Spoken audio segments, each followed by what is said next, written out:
الحمد لله وكفى وسلام على عباده الذين اصطفى أما بعد قال رسول الله صلى الله عليه وسلم كما تدين تدان صدق اللہ العظیم۔ عزیز ساتھیوں اور بزرگوں، میں ایک سچا واقعہ آپ کو سنانے جا رہا ہوں تاکہ ہم مردوں اور عورتوں کو اس سے ایک سبق مل جائے۔ واقعہ یوں ہے کہ ایک سونار تھا، اس کی بیوی نہایت خوبصورت اور خوبصیرت تھی، بڑی نیک اور پارسا تھی۔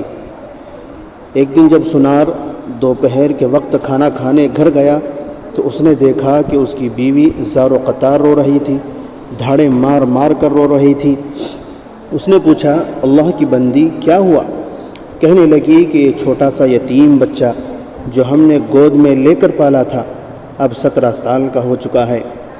آج جب میں نے اسے سبزی لینے بازار بھیجا، جب واپس آ کر سبزی دینے لگا تو اس نے میرے ہاتھ کو پکڑ کر دبا دیا۔ مجھے اس کی نیت میں فطور نظر آیا، اس کی نیت میں مجھے گڑبڑ نظر آئی۔ مجھے بہت صدمہ ہوا ہے کہ میں اس کے لیے ماں کی حیثیت رکھتی ہوں اور اس کی میرے بارے میں یہ سوچ ہے۔ میں اسی صدمے کی وجہ سے بیٹھی رو رہی ہوں کہ وفا دنیا سے اٹھ گئی ہے۔ یہ بات سن کر سونار کی آنکھوں سے بھی آنسو آ گئے۔ بیوی کہنے لگی، اب آپ کیوں رو رہے ہیں؟ اس نے کہا کہ اس بچے کی کوتاہی نہیں، یہ اس بچے کی غلطی نہیں، بلکہ یہ میری اپنی کوتاہی، میری اپنی غلطی ہے۔ اس نے پوچھا، وہ کیسے؟ وہ کہنے لگا کہ آج میرے پاس عورتیں چوڑیاں خریدنے کے لیے آئیں۔ ان میں سے ایک عورت چوڑی پہننا چاہتی تھی مگر اس سے پہنی نہیں جا رہی تھی، اسے چوڑی پہننا نہیں آ رہا تھا۔ اس نے مجھے کہا کہ آپ مجھے چوڑی پہنا دیں۔ جب میں نے اسے چوڑی پہنائی تو مجھے اس کے ہاتھ اچھے لگے، اس لیے میں نے چوڑی پہنانے کے دوران اس کے ہاتھوں کو شہوت کے ساتھ دبا دیا تھا۔ اس کا نتیجہ یہ نکلا کہ میری بیوی کا ہاتھ کسی اور نے شہوت کے ساتھ دبا دیا۔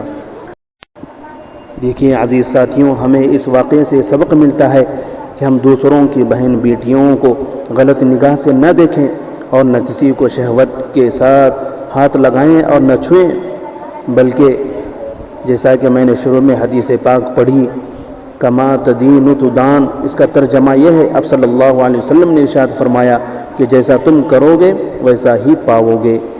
تو ہم اگر دوسروں کی بہن بیٹیوں کو اگر چھیڑیں گے، ان کے ساتھ برائی کریں گے، تو ہم اپنے دل میں یہ سوچیں کہ ہمارے گھر میں بھی ہماری بہن ہے، ہماری بیٹی ہے، ہماری بیوی ہے، چنانچہ ہم پاکیزہ زندگی گزاریں، نیکیوں بھری زندگی گزاریں۔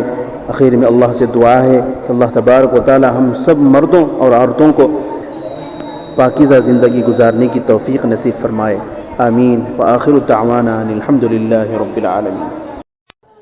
اگر آپ کو یہ واقعہ اچھا لگا تو لائک کریں، شیئر کریں، کمنٹ کریں اور اسی طرح کے واقعات سننے کے لیے میرے چینل دینی معلومات یا منہاج قاسمی کو سبسکرائب کریں۔